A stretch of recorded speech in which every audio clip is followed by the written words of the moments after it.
If you enjoyed this audiobook, please consider liking, sharing, and subscribing to the channel. Sharing it with your friends and family helps spread knowledge, and when we help others grow, we grow too. Thank you so much for listening. Let's dive into the audiobook.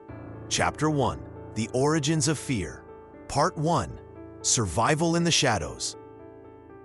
When anthropologist Mary Leakey discovered the footprints at Laetoli in 1976, she found something remarkable, preserved in volcanic ash from 3.6 million years ago. 3 of our ancestors walking together, their steps suddenly changing direction mid-stride.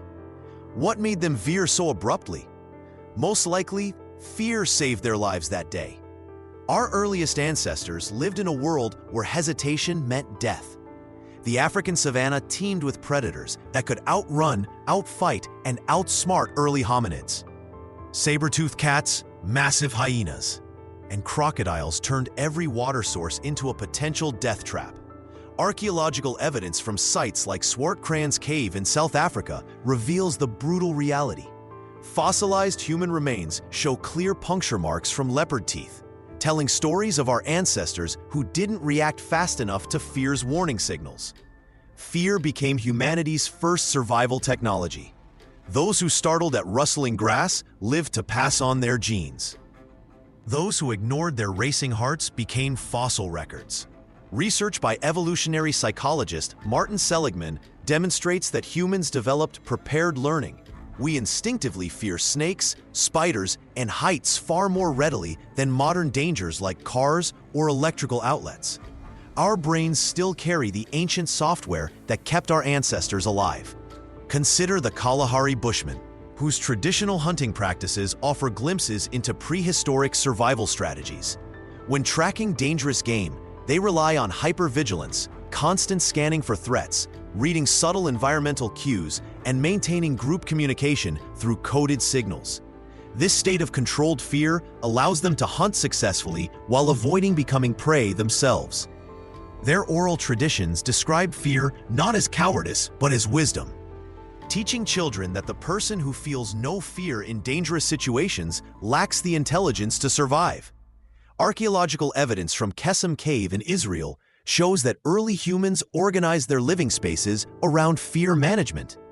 Cooking areas were positioned for quick escape routes. Sleeping areas offered multiple exits. Tool-making sites provided clear sightlines to potential threats. These weren't random choices. They represent sophisticated risk assessment systems developed over thousands of years of trial and error. The Inuit people preserve stories passed down through generations about surviving Arctic conditions that would kill unprepared individuals within hours. Their legends describe fear as a teacher, showing people which ice formations to avoid, when weather patterns signaled deadly storms, and how to read animal behavior for warnings about environmental changes. These fear-based knowledge systems kept entire communities alive through countless harsh winters. Fear also created our first social contracts. When faced with threats too large for individuals to handle, cave bears, volcanic eruptions, or severe droughts, early humans learned that survival depended on cooperation. Fear of abandonment kept group members loyal during dangerous migrations. Fear of starvation motivated resource sharing during harsh seasons. Rather than being humanity's weakness, fear emerged as our species' greatest strategic advantage. It taught us caution without paralysis, awareness without paranoia, and cooperation without surrender. Every civilization we've built stands on foundations laid by ancestors who transformed their deepest fears into survival wisdom. Part 2: Fear and the Human Brain. When Susan Jeffers, a corporate executive, experienced her first panic attack during a board meeting in 1987, her heart rate spiked to 160 beats per minute, despite no physical danger present. Her amygdala had triggered a full-scale emergency response to psychological stress, demonstrating how our ancient survival mechanisms often misfire in modern environments. Inside your skull sits a walnut-sized structure called the amygdala that processes threats faster than conscious thought. When early humans encountered saber-toothed cats, this neural alarm system triggered within milliseconds, flooding their bodies with adrenaline and cortisol. Joseph Ledoux, a neuroscientist at NYU, discovered that sensory information reaches the amygdala before the rational prefrontal cortex processes it. This explains why you might jump at a shadow before realizing it's harmless. The fear circuit operates through two distinct pathways. The fast track sends crude sensory data directly to the amygdala, while the slow track routes through the thalamus and cortex for detailed analysis. This dual processing system kept our ancestors alive when hesitation meant death. A rustling bush could be wind or a predator, but those who assumed danger and reacted instantly had better survival odds.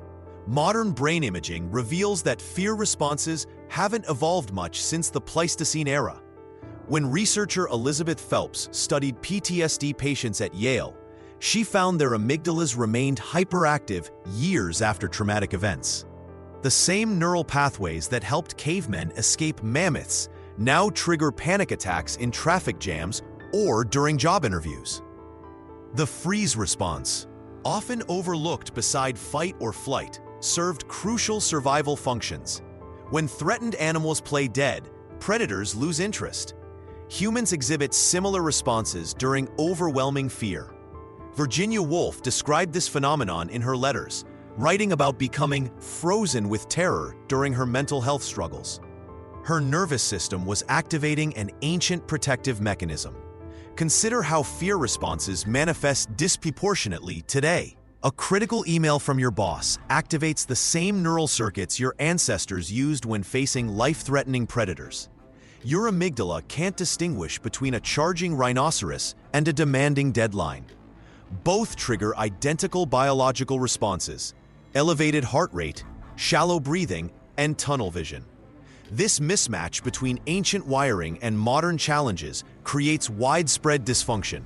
Dr. Robert Sapolsky's research at Stanford shows that chronic stress responses, originally designed for brief physical threats, now persist for months or years due to ongoing psychological pressures. The very system that ensured our species' survival has become a source of persistent anxiety in contemporary life. Yet understanding these mechanisms offers hope. When you recognize that fear begins with automatic neural responses rather than rational assessment, you can intervene more effectively.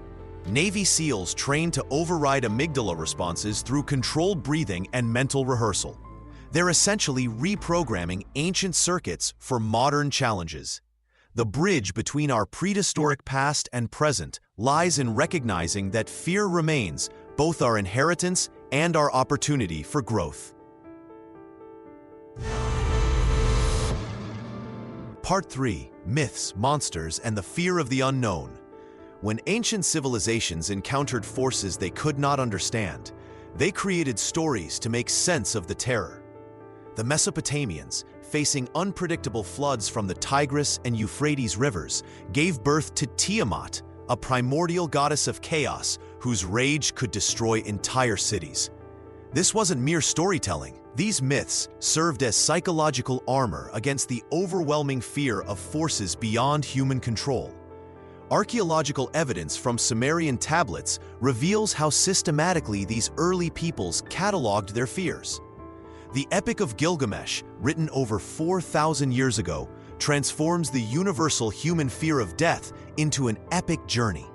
When Gilgamesh watches his friend Enkidu die, his terror drives him to seek immortality. The story resonated across centuries because it addressed the deepest human anxiety, our own mortality. Greek civilization took this process further, creating an entire pantheon of monsters that embodied specific fears. The Medusa represented the fear of being paralyzed by terror itself. Perseus could only defeat her by looking at her reflection, not directly. A metaphor for how we must sometimes approach our fears obliquely rather than head-on. The Minotaur in its labyrinth symbolized the fear of being lost, trapped by circumstances beyond our understanding. Hindu tradition developed perhaps the most sophisticated mythology around fear through the concept of asuras. These weren't simple demons, but complex beings representing internal conflicts and external threats. The Ramayana describes how Ravana's 10 heads symbolized multiple fears that could consume a person simultaneously. Each head represented a different anxiety: pride, lust, anger, greed. What's remarkable is how these mythological frameworks actually functioned as primitive psychological tools. When a Roman citizen faced illness, attributing it to the anger of the gods provided both explanation and potential solution through ritual appeasement. This wasn't superstition, it was practical psychology. Fear became manageable when given form and narrative. The Celtic Druids understood this principle deeply. Their stories of banshees and shapeshifters weren't designed to terrorize, but to prepare communities for real dangers. A banshee's wail, warning of death, taught people to recognize signs of approaching illness or conflict. These myths created shared vocabularies for discussing fears that were otherwise too overwhelming to address directly. Modern neuroscience confirms what these ancient cultures intuited. The human brain processes unknown threats as exponentially more dangerous than familiar ones. By giving names, faces, and stories to their fears, early civilizations were essentially conducting exposure therapy on a cultural scale. They transformed abstract anxieties into concrete challenges that communities could collectively address through ritual, preparation, and mutual support. This mythological approach to fear created something unexpected: resilience through shared vulnerability. When entire communities acknowledged the same monsters and threats, individual fear became collective strength. The very act of naming and storytelling transformed terror from an isolating experience into a bonding force that would shape civilizations for millennia. Part 4. Social bonds forged by fear. When anthropologist Robin Dunbar studied the Ache people of Paraguay in the 1980s, he discovered something remarkable. Their hunting bands never exceeded 150 individuals, precisely the number that allows everyone to know everyone else personally. This wasn't coincidence. Shared terror of jaguars, rival groups, and starvation had taught these communities that survival required intimate trust built through common vulnerability. Fear created humanity's first social contracts. Archaeological evidence from Çatalhöyük, one of the world's earliest settlements dating to 7500 BCE, reveals houses built without doors at ground level. Residents entered through rooftops. This architectural choice reflected collective fear of external threats and required unprecedented cooperation. Every family depended on neighbors for escape routes, creating bonds stronger than blood. Consider how the Code of Hammurabi emerged around 1750 BCE. These laws weren't abstract philosophical principles, but direct responses to specific fears plaguing Babylonian society. Fear of theft, adultery, and violence drove communities to codify punishments that would deter these behaviors. The famous eye for an eye principle reflected a society terrified of escalating revenge cycles that could destroy entire clans. Religious rituals often masked sophisticated fear management systems. The Balinese Subak irrigation cooperatives, still functioning after 1,000 years, coordinate rice farming across entire watersheds. What appears to be spiritual ceremony actually represents collective response to the terror of famine. Temple festivals align planting schedules, ensuring water distribution prevents crop failure that historically killed thousands. Fear even shaped social hierarchies in counterintuitive ways. Among the Maasai of East Africa, leadership traditionally went not to the physically strongest, but to those who could best organize group responses to lions, droughts, and cattle raids.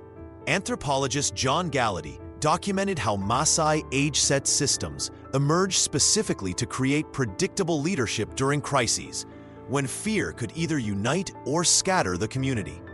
The most profound transformation occurred when societies learned to institutionalize their fears. Ancient Greek city-states developed ostracism, banishing citizens who became too powerful, because they feared tyranny more than they valued individual achievement. This fear-based system preserved democracy for centuries by preventing any single person from accumulating dangerous influence. Fear also created unexpected alliances.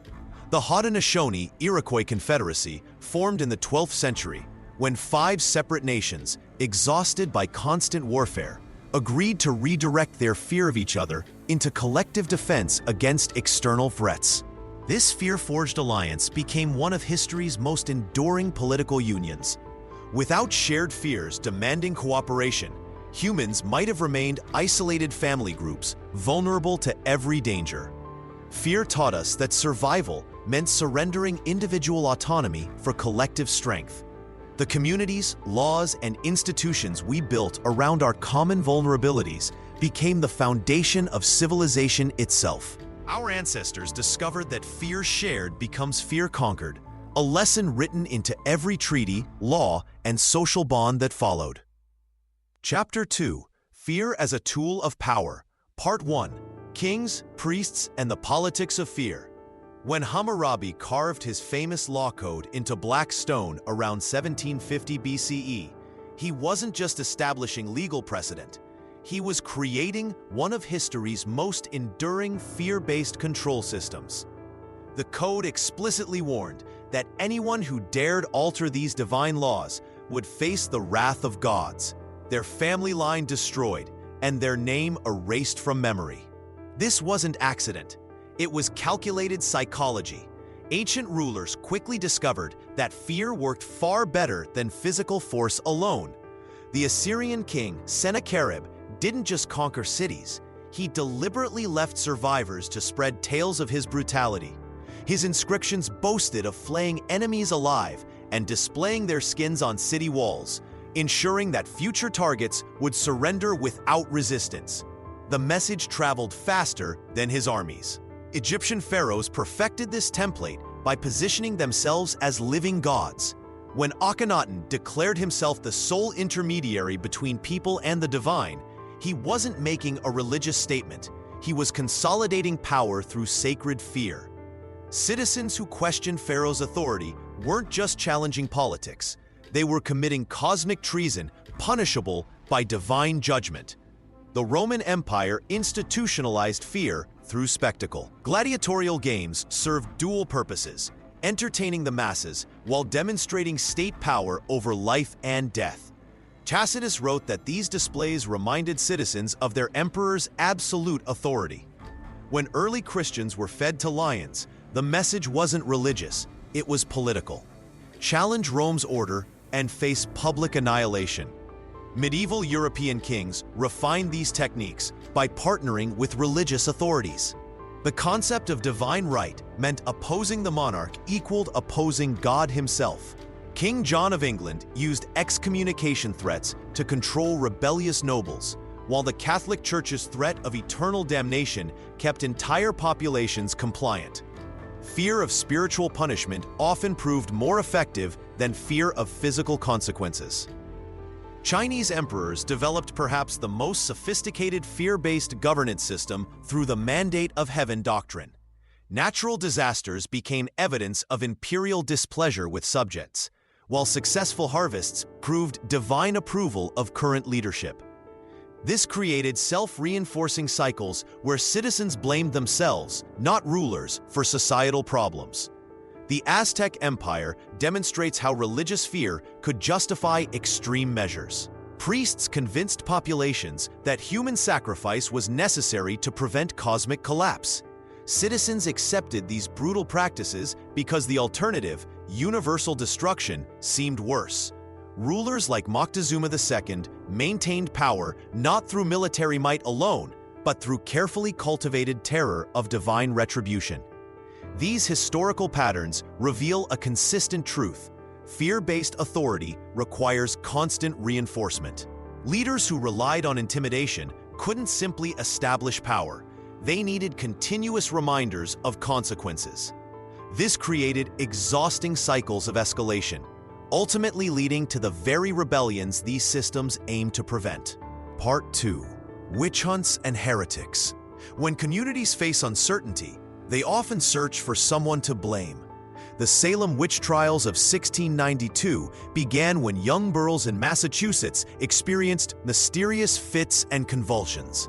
Rather than seeking medical explanations, townspeople immediately suspected witchcraft. Within months, 20 people had been executed based on spectral evidence, testimony that accused witches had appeared as spirits to torment victims. The Salem hysteria reveals how fear transforms rational communities into dangerous mobs. Bridget Bishop, the first person executed, was targeted partly because she owned a tavern and dressed unconventionally. Martha Corey faced accusations after questioning the legitimacy of the trials themselves. The pattern was clear. Anyone who stood out or challenged authority became vulnerable to suspicion. European witch hunts between 1450 and 1750 killed an estimated 40,000 to 60,000 people, with women comprising roughly 80% of victims. The Malleus Maleficarum, published in 1487, provided detailed instructions for identifying and prosecuting witches. This manual became a bestseller, spreading paranoia across continents. Communities experiencing crop failures, disease outbreaks, or economic hardship found comfort in having specific individuals to blame for their suffering. The Spanish Inquisition demonstrated how religious fear could justify systematic persecution. Tomás de Torquemada, Grand Inquisitor from 1483 to 1498, expelled approximately 2,000 Jews and Muslims from Spain, while forcing thousands more to convert or face execution. The Inquisition created an atmosphere where neighbors reported neighbors, children testified against parents, and entire communities lived in constant terror of accusation.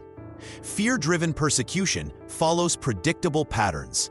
Authorities first identify a threatening group, witches, heretics, or religious minorities. They then amplify existing anxieties by connecting these groups to current problems like famine, war, or disease. Finally, they provide simple solutions through elimination or conversion of the targeted population. The psychology behind these movements reveals how fear distorts judgment. When people feel powerless against abstract threats like economic collapse or epidemic disease, they desperately seek concrete targets they can control. A widow living alone becomes easier to blame than complex social forces causing community problems. These historical examples demonstrate that unchecked fear creates feedback loops of violence. Each accusation validates the original premise that threats exist. Each execution reinforces the belief that decisive action prevents greater catastrophe. Communities become trapped in cycles of suspicion where showing mercy appears dangerous and questioning the process marks one as complicit. Modern research confirms that stress and uncertainty make people more susceptible to scapegoating behaviors. When communities face genuine challenges, the temptation to find simple explanations through blame remains powerful. Recognizing these historical patterns helps societies identify early warning signs before fear transforms neighbors into enemies and justice systems into instruments of persecution. Part 3. Weapons of Terror. When Roman Emperor Augustus ordered rebels crucified along the Appian Way in 71 BCE, he created a 120-mile corridor of dying bodies. This wasn't simply punishment, it was calculated psychological warfare designed to break the spirit of anyone who witnessed it. Throughout history, rulers discovered that physical violence, when displayed publicly, multiplied its impact exponentially. A single execution could terrorize thousands. The Assyrian Empire pioneered this approach, skinning enemies alive in public squares while recording their methods in detailed stone carvings. These images weren't artistic expression, but instruction manuals for maintaining power through fear. Public execution became theater in medieval Europe. Towns constructed elaborate gallows in central squares where markets operated daily. Citizens couldn't avoid witnessing hangings, and authorities scheduled them during peak commercial hours. The message was clear: this fate awaits those who challenge established order. The Romans perfected spectacle as control mechanism. Gladiatorial games served multiple functions beyond entertainment. Defeated enemies died publicly while crowds cheered, reinforcing Rome's dominance. Citizens learned that resistance ended in arena sand. Emperors could gauge public mood through crowd reactions and demonstrate their power to grant or deny mercy. Medieval rulers employed increasingly creative displays of state violence. The English practice of hanging, drawing, and quartering traitors created multi-stage performances lasting hours. Crowds gathered as criminals were dragged through streets, partially hanged until near death, then disemboweled while still conscious. The quartered remains were displayed across different city locations, extending the psychological impact across geography and time. France's guillotine, ironically designed as humane reform, became perhaps history's most efficient fear instrument. During the Terror of 1793 to 1794, public executions occurred almost daily. Robespierre understood that consistent, visible consequences created more compliant populations than sporadic, brutal examples. The machine's mechanical precision added an element of inevitability that traditional executioners couldn't match. These methods shared common psychological principles. Authorities targeted the imagination as much as the body. Detailed descriptions of torture techniques spread through word of mouth, creating fear in people who never witnessed actual events. The uncertainty of who might be selected next kept entire communities in psychological submission. Spanish Inquisition records reveal sophisticated understanding of fear's collective impact. Authorities deliberately held public trials where neighbors testified against neighbors. The process itself became the punishment, as entire communities lived under suspicion. Social bonds dissolved when survival required betraying others. Research in modern psychology confirms what historical rulers intuitively grasped. Witnessing violence against others creates lasting behavioral changes in observers. Communities exposed to public executions developed what we now recognize as symptoms of collective trauma: hypervigilance, social withdrawal, and automatic compliance with authority. The legacy of institutionalized terror extends beyond individual psychological damage. Societies that employed systematic public violence created cultures where questioning authority became literally unthinkable. Fear transformed from temporary emotion into permanent social architecture, shaping how people related to power for generations. Part 4. Revolutions against fear. When William Bradford stepped off the Mayflower in 1620, he faced a choice that would define not just his own survival, but the birth of a new kind of society. Rather than submit to the fear-based authority structures of England, he and his fellow colonists chose the terrifying unknown of building something entirely different. This moment captures a profound shift in human consciousness. The recognition that fear itself, not external threats, had become the enemy. The Enlightenment marked humanity's first systematic rebellion against fear as a political weapon. For centuries, people had accepted that terror was simply the price of order. Then philosophers like John Locke began asking dangerous questions. What if government existed to serve people, not control them through intimidation? What if reason, not fear, should guide human decisions? Voltaire's experiences in the Bastille transformed him from a court wit into a fierce advocate for individual liberty. His Letters on England, published in 1733, exposed French readers to radical ideas from across the Channel. Societies where people questioned authority without facing execution. When he wrote that fear makes people cruel, he wasn't offering abstract philosophy, but documenting a practical reality he'd witnessed firsthand. The American Revolution demonstrated how collective courage could shatter fear-based systems. Consider the Boston Tea Party of 1773. These colonists faced potential hanging for treason, yet they chose action over submission. Samuel Adams understood something profound about human psychology. Once people stop fearing consequences more than they value freedom, authority loses its primary weapon. The French Revolution took this principle to its extreme. When Parisians stormed the Bastille in 1789, they weren't just freeing prisoners, they were physically demolishing the symbol of arbitrary terror that had controlled their lives for generations. The fortress itself had become more powerful as a threat than as an actual prison. Mary Wollstonecraft's vindication of the rights of woman emerged from witnessing the French Revolution firsthand. She recognized that women, too, were governed primarily through fear of social ostracism, economic ruin, physical violence. Her radical proposition that women possessed rational minds capable of independent thought challenged centuries of fear-based oppression.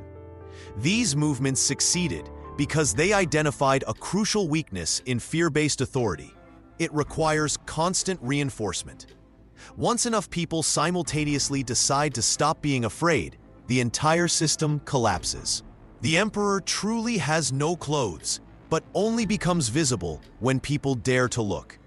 Historical records show that successful revolutions share this pattern: a critical mass of individuals choosing hope over safety, future possibilities over present security.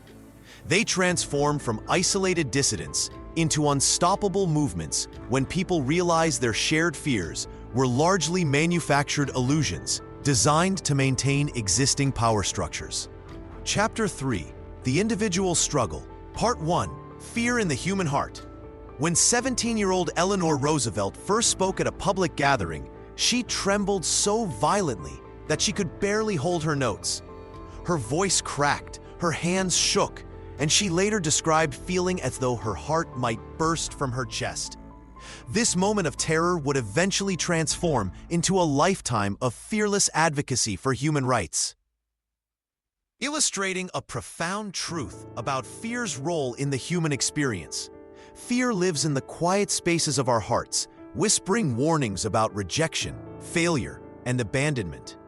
These ancient anxieties have haunted humanity since our earliest ancestors huddled around fires, wondering what dangers lurked beyond the light. Today, while saber-toothed tigers no longer threaten us, the same primal fears manifest in boardrooms, classrooms, and dinner tables across the world. Consider the fear of rejection that paralyzed Charles Darwin for 20 years before publishing On the Origin of Species. He understood that his revolutionary ideas would provoke fierce opposition from religious authorities and scientific peers. His correspondence reveals sleepless nights and physical illness brought on by anxiety about public ridicule. Yet this same fear that tormented him also refined his research, compelling him to gather overwhelming evidence before sharing his discoveries with the world. The fear of failure operates similarly, often masquerading as protection while actually imprisoning potential. Harlan Sanders faced rejection 1,009 times before a restaurant finally accepted his fried chicken recipe. Each no reinforced his fear of never succeeding, yet he continued pitching his idea until KFC became a global phenomenon. His story demonstrates how fear and persistence can coexist, with one eventually overwhelming the other. Historical periods intensify or diminish specific fears based on cultural values. During the Salem witch trials, fear of being accused of witchcraft paralyzed entire communities. People stopped helping neighbors, avoided unusual behavior, and lived in constant terror of denunciation. Conversely, the civil rights movement of the 1960s saw individuals like John Lewis deliberately walk into their fear of violence, transforming personal terror into collective strength. Death anxiety, perhaps our most universal fear, has driven both great achievements and paralyzing inaction throughout history. Marie Curie's groundbreaking research in radioactivity continued despite knowing the health risks, while countless others have abandoned their dreams rather than risk their safety or reputation.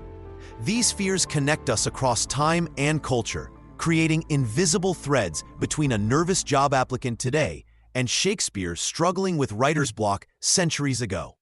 Both grapple with the same fundamental anxiety about whether their efforts will prove worthy. The paradox of fear reveals itself in these stories. The very emotions that threaten to limit us also signal what matters most. Our deepest fears often point toward our greatest potential contributions. When we learn to dance with fear rather than flee from it, we discover that terror and courage are not opposites, but partners in the human experience. Part 2: Courage in Battle. when Private John Steele dangled from his parachute on the church steeple of Sainte Mère Église during the D-Day invasion, he embodied a truth that would have resonated with warriors across centuries. Courage does not mean the absence of fear, but rather the decision to act despite terror coursing through every fiber of your being. The ancient Greeks understood this paradox intimately. At the Battle of Marathon in 490 BCE, Athenian hoplites faced the seemingly invincible Persian army. Herodotus recorded how these citizen soldiers, many of whom had never seen combat, trembled as they prepared to charge across the plain. Yet when the signal came, they ran toward their enemies rather than away. Their victory saved Western civilization not because they felt no fear, but because they channeled their terror into collective action. 3 centuries later, King Leonidas and his 300 Spartans at Thermopylae demonstrated how fear could be transformed into legendary resolve. The Persian envoy's demand for surrender met with Leonidas's famous reply, "Come and take them." Ancient accounts describe how the Spartans spent their final morning combing their hair and preparing for death with ritualistic calm. They knew they would die, yet they chose to make that death meaningful. Letters from soldiers throughout history reveal this same pattern. During World War II, paratroopers preparing for D-Day wrote home about their terror. Lieutenant Dick Winters of Easy Company admitted to feeling scared as hell before jumping into Normandy. Yet these same men would later be remembered for extraordinary acts of heroism under fire. Their courage emerged not from fearlessness, but from their willingness to function despite overwhelming anxiety. The transformation happens in the moment of decision. Fear serves as an alarm system, flooding the body with adrenaline and heightening awareness. Warriors who survive and succeed learn to harness this biological response rather than be paralyzed by it. They discover that fear sharpens focus, quickens reflexes, and bonds them more deeply to their comrades.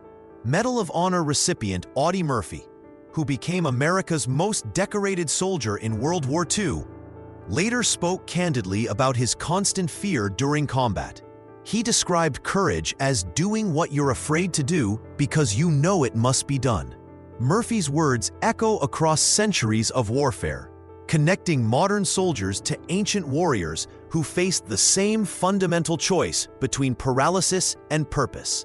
The most profound battles often occur not on grand battlefields, but in small moments of moral choice. When ordinary individuals decide to act despite overwhelming fear, they join an unbroken chain of human courage, stretching back to Marathon and forward to future challenges we cannot yet imagine. Part 3. The Fearful Genius. What happens when brilliant minds collide with institutional power? History reveals that genius often flourishes precisely when terror threatens to silence it. The most transformative ideas have emerged from individuals who transformed their deepest fears into calculated acts of defiance, forever altering the trajectory of human progress. Galileo Galilei understood this tension intimately. In 1633, the 69-year-old astronomer faced the Roman Inquisition, knowing that defending heliocentrism could cost him his life. The church had already burned Giordano Bruno at the stake for similar ideas. Yet Galileo's fear of persecution became fuel for his scientific revolution. His forced recantation, followed by the whispered words, "And yet it moves," demonstrated how intellectual courage can survive even under extreme duress. His telescopic observations and mathematical proofs, published despite threats, laid the foundation for modern astronomy and physics. Gandhi's transformation of fear into moral force provides another compelling example. During his first court appearance as a young lawyer in India, he was so terrified that he fled the courtroom without speaking. This humiliation became the catalyst for his lifelong commitment to truth and nonviolence. When he returned to India from South Africa, he faced imprisonment, beatings, and assassination threats. Yet his fear evolved into satyagraha, truth force, a methodology that mobilized millions and ultimately dismantled the British Empire's hold on India. Rosa Parks' refusal to surrender her bus seat on December 1, 1955, illustrates how ordinary individuals can channel terror into extraordinary change. Parks later revealed she was quite frightened, but felt compelled to act because "I knew someone had to take the first step." Her arrest sparked the Montgomery bus boycott, which lasted 381 days and established the template for the civil rights movement. The seamstress who feared violence became the catalyst for a social revolution that transformed American society. These examples reveal a consistent pattern. Intellectual and moral breakthroughs often emerge from fear's crucible. The terror of consequences becomes the very force that propels individuals toward their most significant contributions. Fear serves as both obstacle and catalyst, creating the pressure necessary for diamonds of human achievement. Consider how different our world would be if these figures had surrendered to their fears. Without Galileo's persistence, scientific progress might have stagnated for centuries.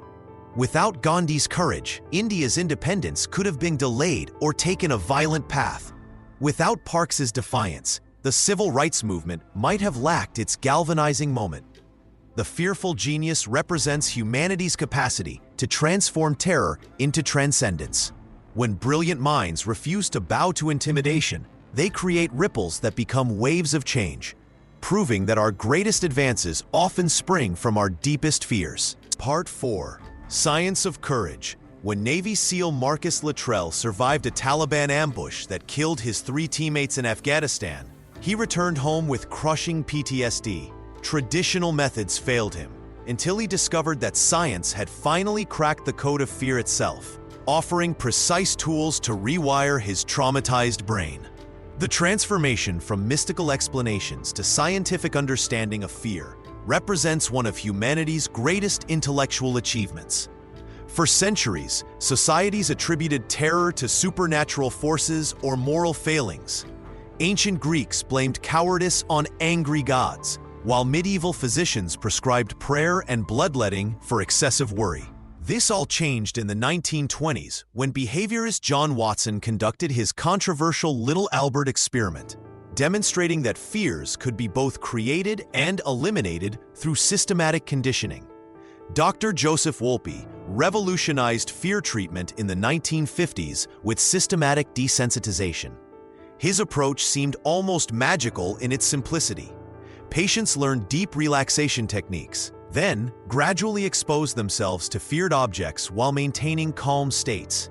A spider phobic might start by imagining a spider, progress to viewing pictures, then observe real spiders from across a room. The brain literally rewired itself, replacing panic responses with manageable reactions. Modern neuroscience revealed why this worked. When Dr. Joseph Ledoux mapped fear circuits in the 1990s, he discovered that terror originates in the amygdala, an almond-shaped brain region that triggers fight or flight responses faster than conscious thought. His research showed that the thinking brain, the prefrontal cortex, could override these automatic reactions through practice and repetition. Cognitive behavioral therapy emerged as fear's greatest scientific adversary. Dr. Aaron Beck pioneered this approach after treating his own flying phobia. CBT teaches patients to identify catastrophic thoughts and replace them with realistic assessments. Instead of thinking, "I'll crash and die," a nervous flyer learns to recognize that commercial aviation remains statistically safer than driving to the airport. The results speak for themselves. Vietnam veteran Tim O'Brien conquered severe PTSD through exposure therapy combined with CBT. Olympic swimmer Michael Phelps overcame crippling anxiety about competition using visualization techniques developed by sports psychologists. Author Susan Jeffers transformed her paralyzing stage fright into a successful speaking career through systematic fear confrontation. Perhaps most remarkably, resilience training now prevents fear from taking root. Military programs teach soldiers to mentally rehearse challenging scenarios before deployment. Corporate executives practice high-stakes presentations in simulated environments. These approaches build psychological immunity against future stressors. What distinguishes modern fear treatment from historical approaches is its reproducibility. Ancient courage required rare individuals with exceptional willpower. Today's methods work for ordinary people facing extraordinary challenges. Science democratized bravery, transforming it from mysterious gift to learnable skill. This scientific revolution didn't eliminate fear's grip overnight. Cultural stigmas about mental health treatment still prevent many from seeking help. However, the fundamental shift had occurred. Fear was no longer an insurmountable force, but a solvable problem with tested solutions. Part 5. Stories of Triumph. These tested solutions began revealing their true power through individual transformations that would have seemed impossible just decades earlier. Consider Maria Gonzalez, a 34-year-old nurse from Phoenix who hadn't spoken publicly since a humiliating classroom experience in 3rd grade. For 26 years, she organized her entire life around avoiding presentations, declining promotions, and sitting in the back row of meetings. When her hospital required nurse managers to conduct monthly training sessions, Maria faced a career-ending choice. Working with a therapist trained in exposure therapy, Maria began with speaking to her reflection for 30 seconds daily. The progression seemed glacial at first. Weeks passed before she could record herself on video without panic attacks. Gradually, she progressed to reading aloud to her sister, then speaking at small department meetings. After 8 months of systematic desensitization, Maria delivered her first training presentation to 40 colleagues. She later described feeling terrified but unstoppable during those 20 minutes that changed her professional trajectory. Amy Cuddy's research on power posing provided another pathway for people like James Chen, a software engineer who suffered paralyzing anxiety during job interviews. After being unemployed for 14 months following layoffs, Chen discovered Cuddy's Harvard Business School studies showing how standing in confident positions for 2 minutes before stressful situations could reduce cortisol levels by 25% and increase testosterone by 19%. Chen began practicing Superman poses in bathroom stalls before interviews. The biochemical changes weren't just psychological comfort. Chen's body language shifted, his voice steadied, and interviewers responded differently to his presence. Within 6 weeks of implementing this 2-minute ritual, he received 3 job offers. Chen later told researchers, "My fear didn't disappear, but my body learned to act confident while my mind caught up." Post-traumatic stress disorder presented more complex challenges, but breakthrough stories emerged from unexpected places. Staff Sergeant Joseph Martinez returned from Afghanistan with severe PTSD that left him unable to drive, sleep, or maintain relationships. Traditional talk therapy provided limited relief until he participated in Emory University's pilot program combining mindfulness meditation with eye movement desensitization and reprocessing therapy. Martinez's recovery involved confronting traumatic memories while maintaining present moment awareness through breathing techniques. The combination allowed him to process battlefield experiences without being overwhelmed by emotional flashbacks. After 18 months of treatment, Martinez not only resumed normal activities, but became a peer counselor for other veterans. His transformation illustrated how fear's grip could be loosened even when rooted in genuine trauma. These individual victories represented more than personal success stories. They demonstrated how modern understanding of fear's mechanisms could be applied systematically, creating reproducible results across diverse populations and circumstances. Each person's courage provided a blueprint others could follow. Chapter 4.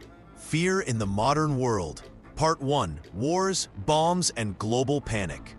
The morning of August 6, 1945, changed everything. When the Enola Gay dropped Little Boy on Hiroshima, humanity crossed a threshold from which there was no return. For the first time in history, we possess the power to erase ourselves completely. The immediate devastation killed over 200,000 people, but the psychological impact rippled across generations, fundamentally altering how our species understood survival itself. J. Robert Oppenheimer's famous words, "Now I am become death, destroyer of worlds," captured more than scientific achievement. They revealed the profound terror that accompanied this new capability.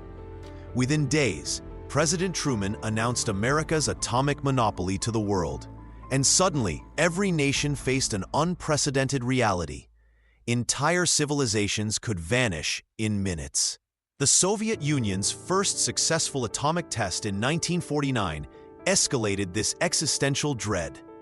What began as American technological superiority transformed into a global arms race where mutual annihilation became policy.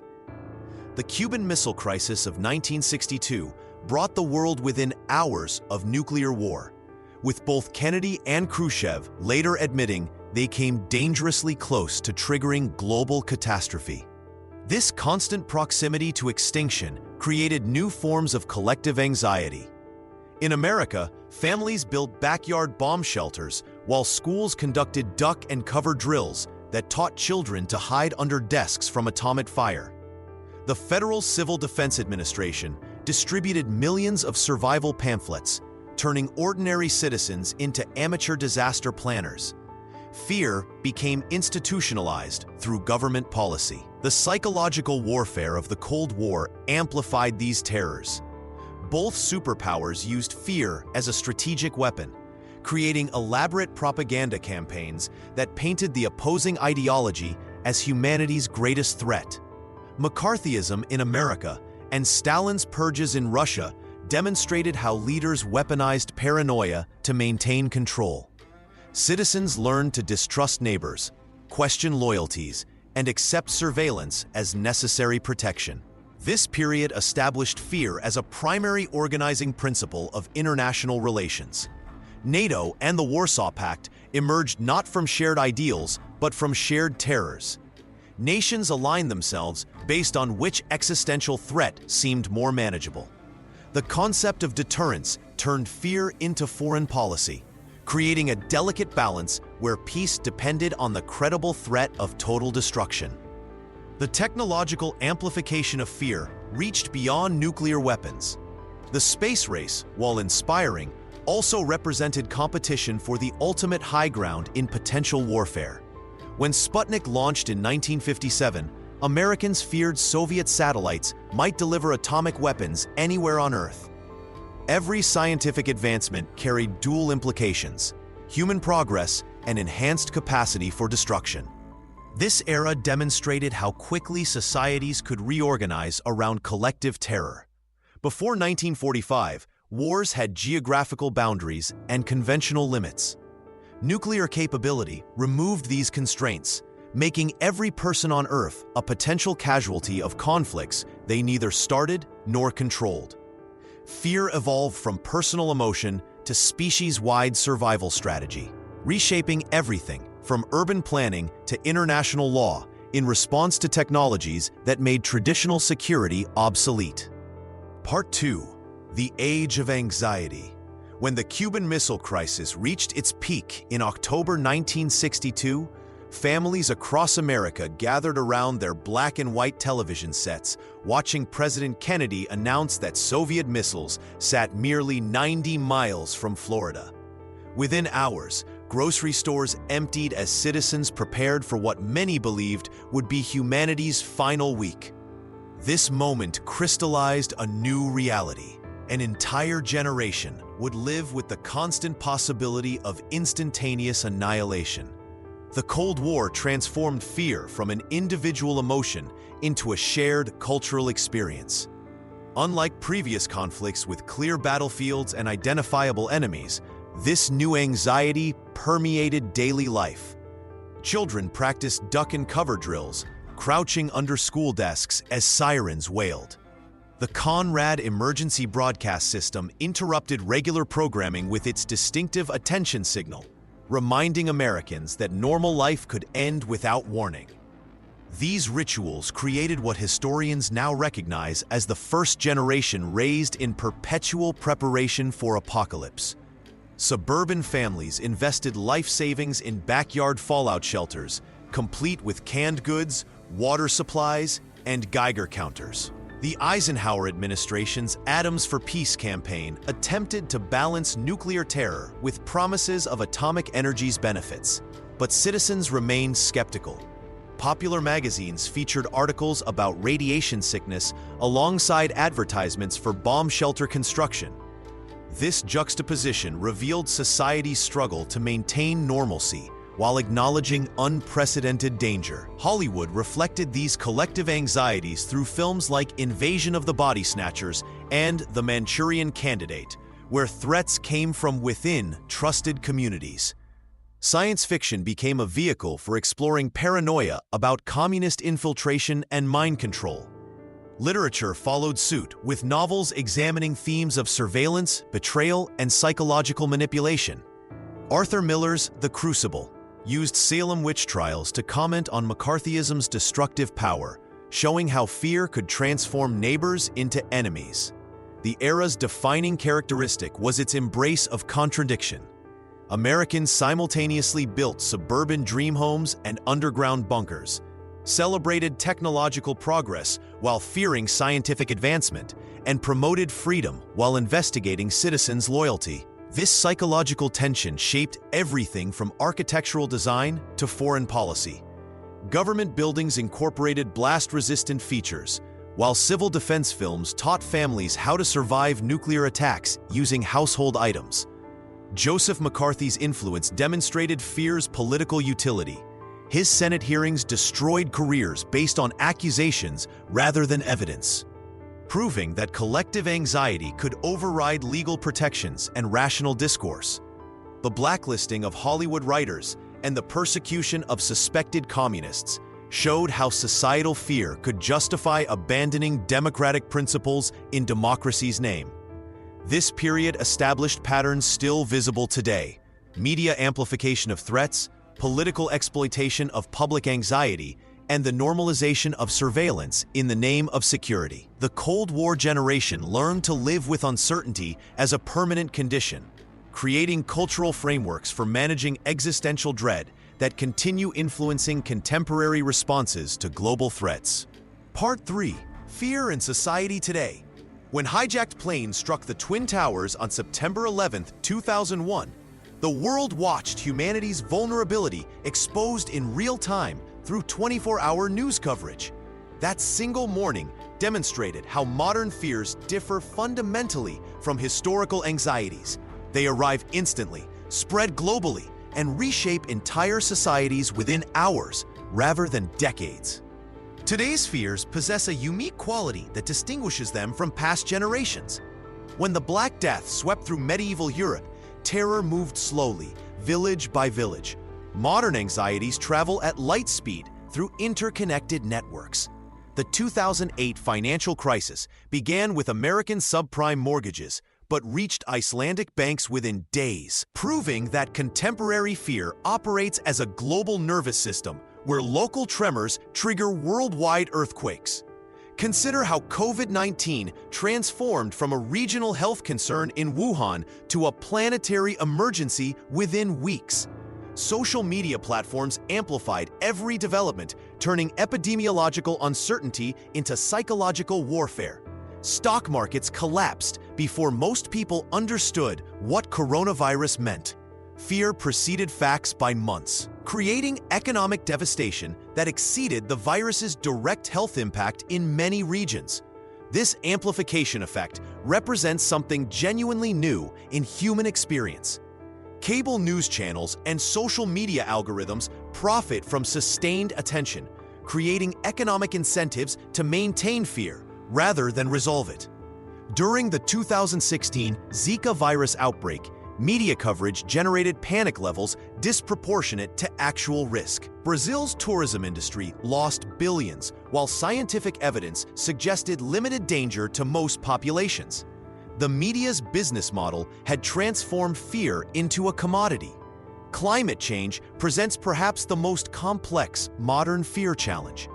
Unlike immediate threats such as terrorist attacks or market crashes, environmental destruction operates on timescales that confuse human psychology. Greta Thunberg's 2019 United Nations speech captured this temporal dissonance.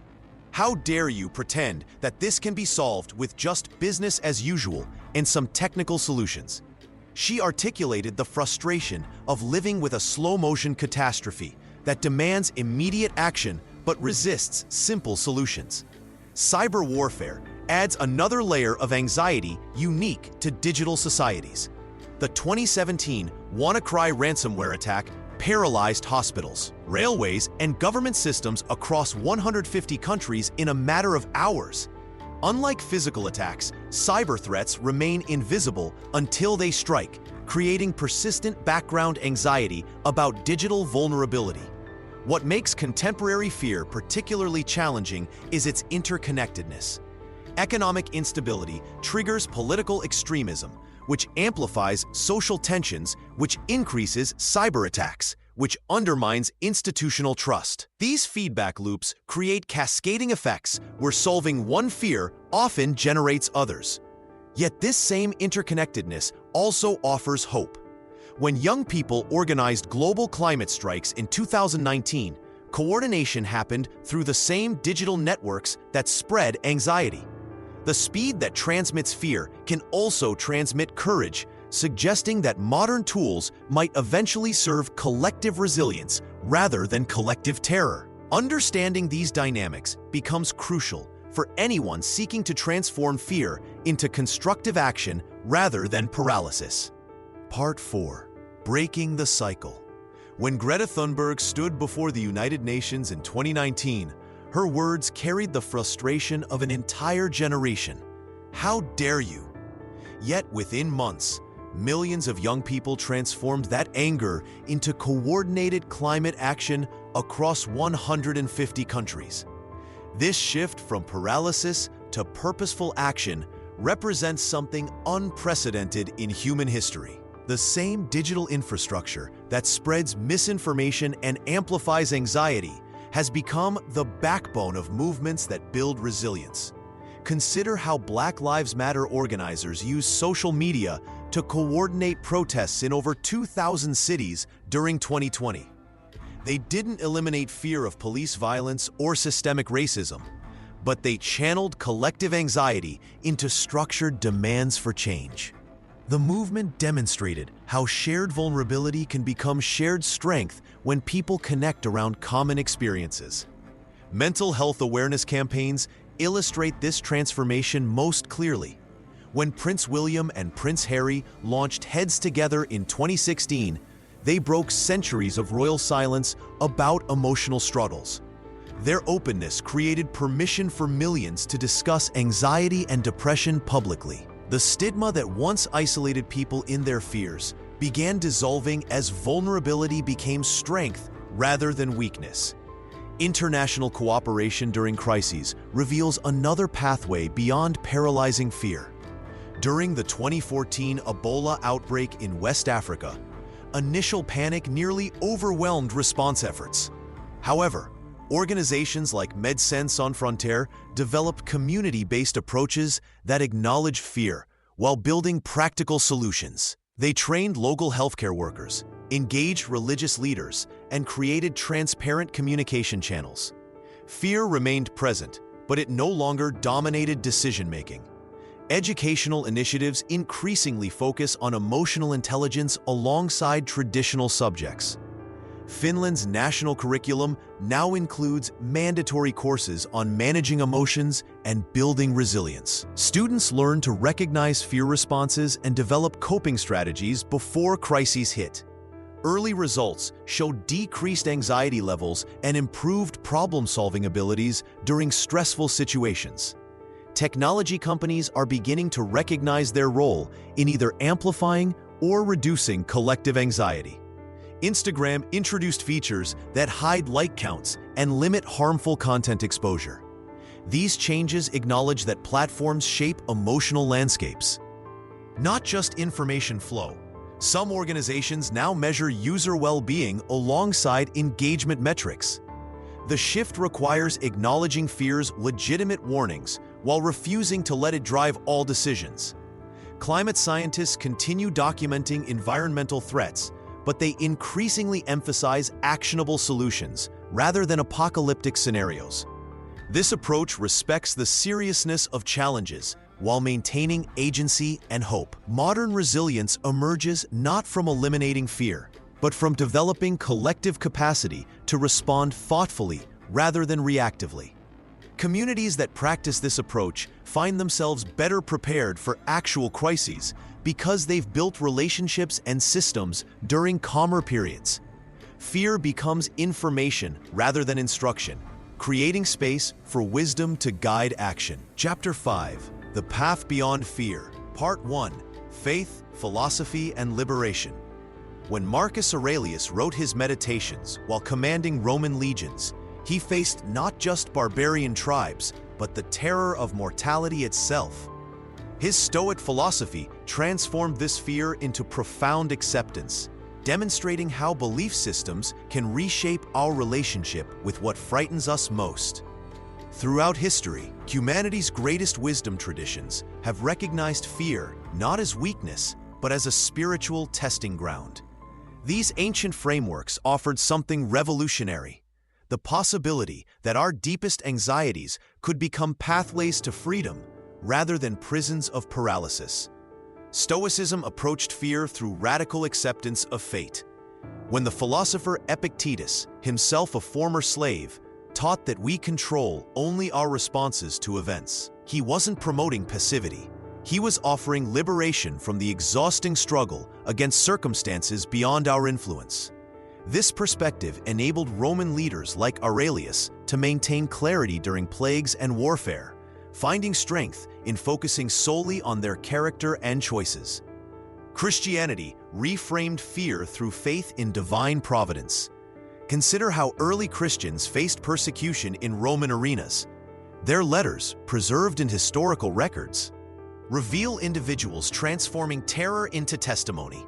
They found courage not by denying danger, but by placing their ultimate security in something beyond immediate circumstances. This shift from temporal to eternal perspective provided a foundation that external threats couldn't shake. Buddhism offered perhaps the most systematic approach to fear transformation. The Buddha's Four Noble Truths directly address suffering's root causes, including the fear-based attachments that bind us. When Buddhist monks like Thich Nhat Hanh faced war in Vietnam, their meditation practices enabled them to work fearlessly for peace. Their training in observing thoughts without identification allowed them to witness fear without being controlled by it. These traditions shared a crucial insight: courage isn't the absence of fear, but a different relationship with it. They understood that attempting to eliminate fear entirely often amplifies it. Instead, they developed practices that acknowledged fear while refusing to let it dictate behavior.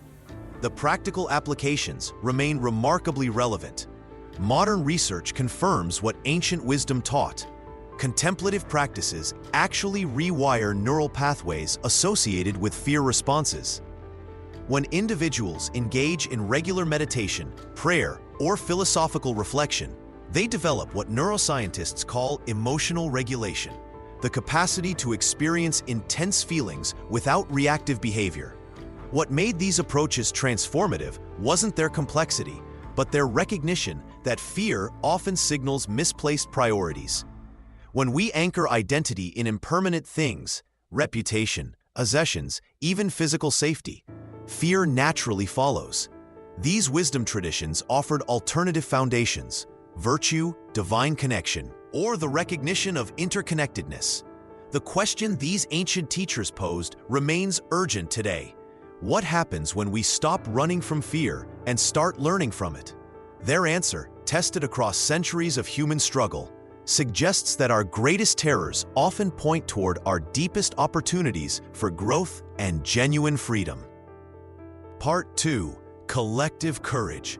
When Hurricane Katrina struck New Orleans in 2005, something remarkable happened beyond the devastation. Strangers formed human chains to rescue neighbors from flooded homes. Churches became command centers for relief efforts, and entire communities emerged from chaos, not as individuals, but as unified forces of survival. This pattern repeats throughout history. Collective terror transforms into collective strength. The Montgomery bus boycott of 1955 demonstrates how shared fear becomes amplified courage. Rosa Parks faced arrest, but her individual act sparked something greater. For 381 days, 40,000 African Americans walked miles to work, carpooled with strangers, and endured economic hardship together. They faced police dogs, firebombs, and constant threats.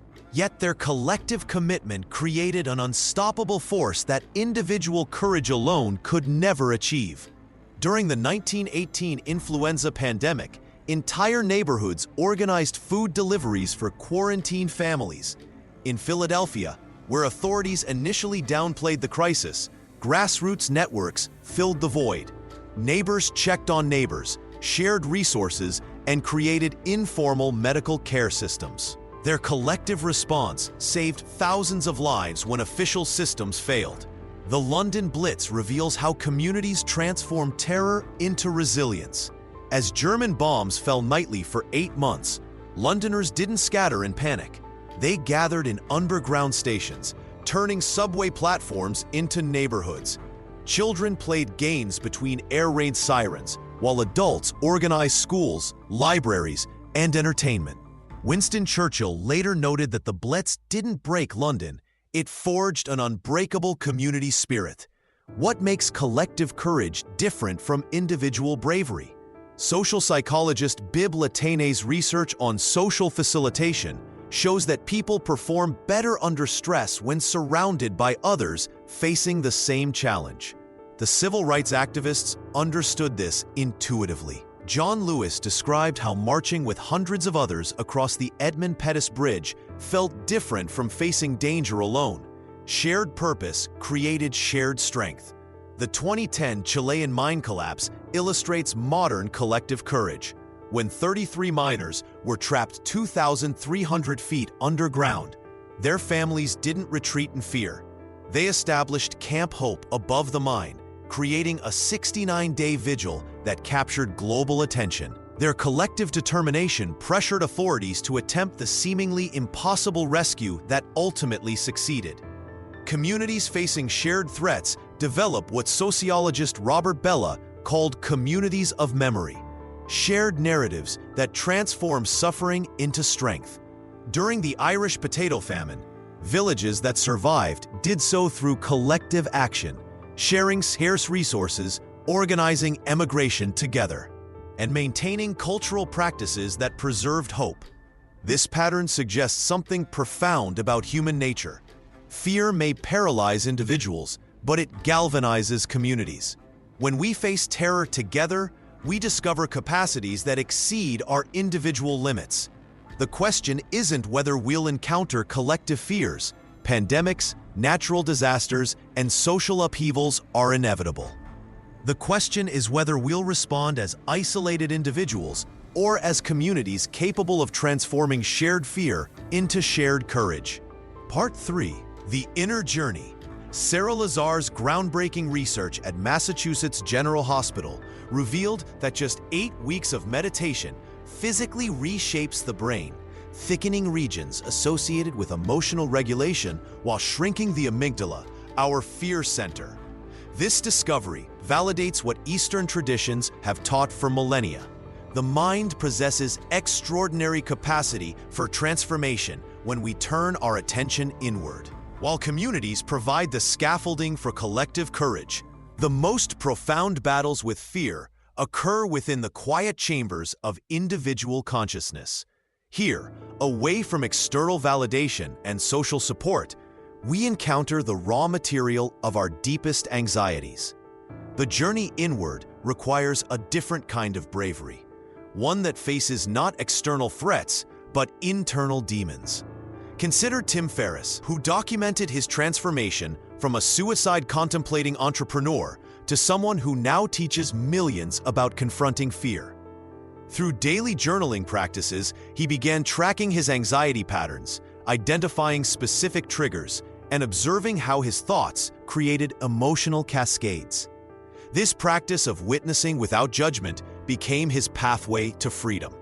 The ancient practice of Vipassana meditation meaning to see things as they truly are, offers a systematic approach to fear transformation.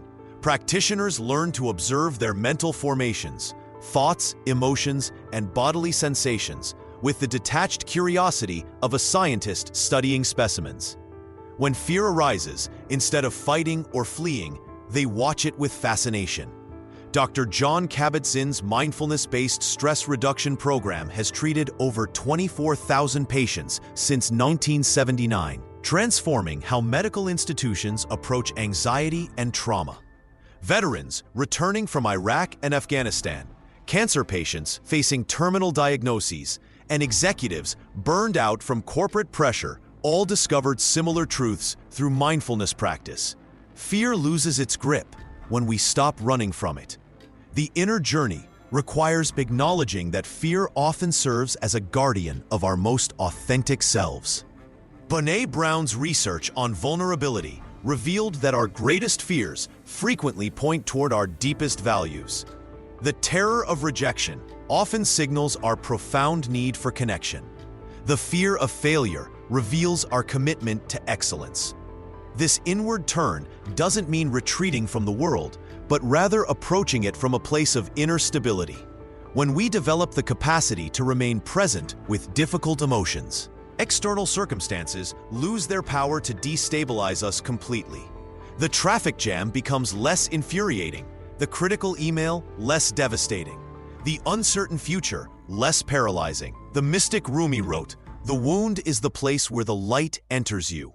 Through patient inner work, we discover that our fears, when met with compassion rather than resistance, become doorways to wisdom. What once terrorized us begins teaching us about our own resilience, capacity for growth, and authentic desires. This inner transformation prepares us for a future where fear no longer dictates our choices, but informs them with wisdom. Part 4.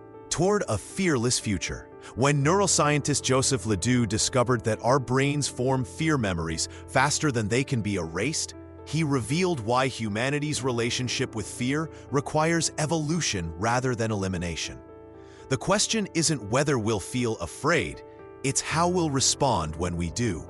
History shows us that societies flourish when they balance courage with wisdom. Finland's education system transformed from mediocre to world-leading by refusing to let fear of failure dominate their approach to learning. Instead of standardized testing that breeds anxiety, Finnish educators created environments where mistakes become stepping stones.